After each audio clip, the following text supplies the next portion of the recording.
ናችሁ የዩቲዩብ ቤተሰቦቼ በዛሬ በጫካ ጉዞ የማስጎበኛችሁ ነው የሚሆነው።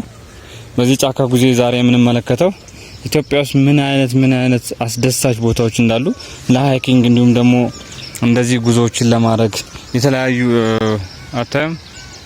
የተለያዩ ሰዎች የመጡ እዚህ ሃይክ ያረጉበታል፣ ወክ ያረጉበታል። ቦታው በጣም ሳቢና ማራኪ ነው። ስለዚህ እኔም ቦታው ላይ የሄድኩ የማሳያችሁ ነው የሚሆነው። ቪዲዮን አይሆፕ እንደምትወዱት ተስፋ አደርጋለሁ።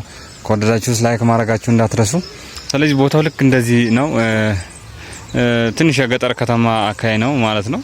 ስለዚህ ቦታው በጣም ብዙ ሰዎች ሴቶች እንኳን እንደዚህ ጃንጥላቸውን ይዘው ትንሽ ጭጋጋማ ጉም ነገር ስላለ ቦታው ትንሽ ከፍ ያለ ስለሆነ ጭጋጋማ ጉም ነገር ነው። ስለዚህ ቦታው ላይ ትሄዳላችሁ። ግን ያው ራቅ ያለውን ነገር አታዩትም። አጠገባችሁ ያለው ግን በደንብ ግልጽ ብሎ ይታያላችኋል ማለት ነው።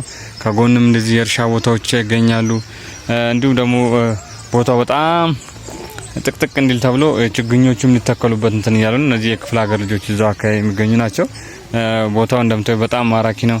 እዛ ጋር ትንሽ ጅረት አለ፣ ወንዝ ማለት ነው። አነስ ያለችው ያው ጅረት ነው አይደል የሚባለው፣ እንደሱ ይገኛል ማለት ነው።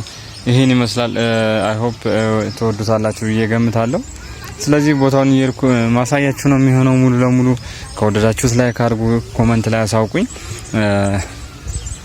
ዋው ነፋሻማነቱ፣ የአየሩ ቅዝቃዜው በቃ መንፈስን የሚያድስ ነው። አይታችሁታል። በዚህ ጋር እንደዚህ ትወጣላችሁ፣ እንዲህ ትሄዳላችሁ። በዚህ ጋር እንዲህ ጸጥ ያለ አየር የምትሄዱበት ማለት ነው። በጣም ነው የሚያምረው። እዩት፣ ይሄን ይመስላል ማለት ነው።